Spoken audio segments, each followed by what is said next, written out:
बिस्मिल्लाहिर्रहमानिर्रहीम। अस्सलाम वालेकुम वरहमतुल्लाहि वबरकातुहू।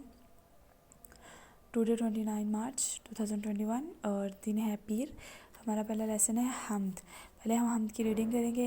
ए ज़मीन आसमान के मालिक, सारी दुनिया जहाँ के मालिक, तू ही सबको पालने वाला, काम सबके निकालने वाला।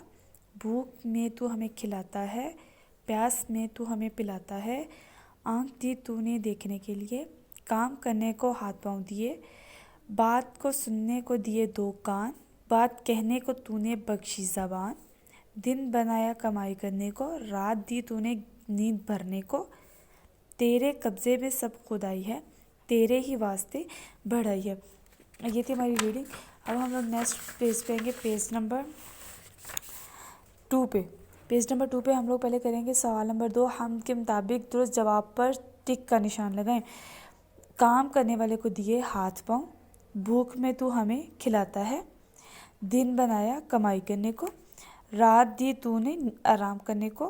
तेरे कब्ज़े में सब खुदाई है। अब इसके बाद हम लोग आ जाएंगे पेज नंबर 3 पे।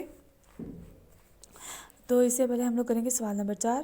मुनासिब अल्फाज की मदद से मिसरे मुकम्मल करें। ए ज़मीन आसमान के मालिक, काम सबका निकालने वाला, बात कहने को तूने बख्शी ज़बान। रात दी तूने नींद भरने को, तेरे ही डैश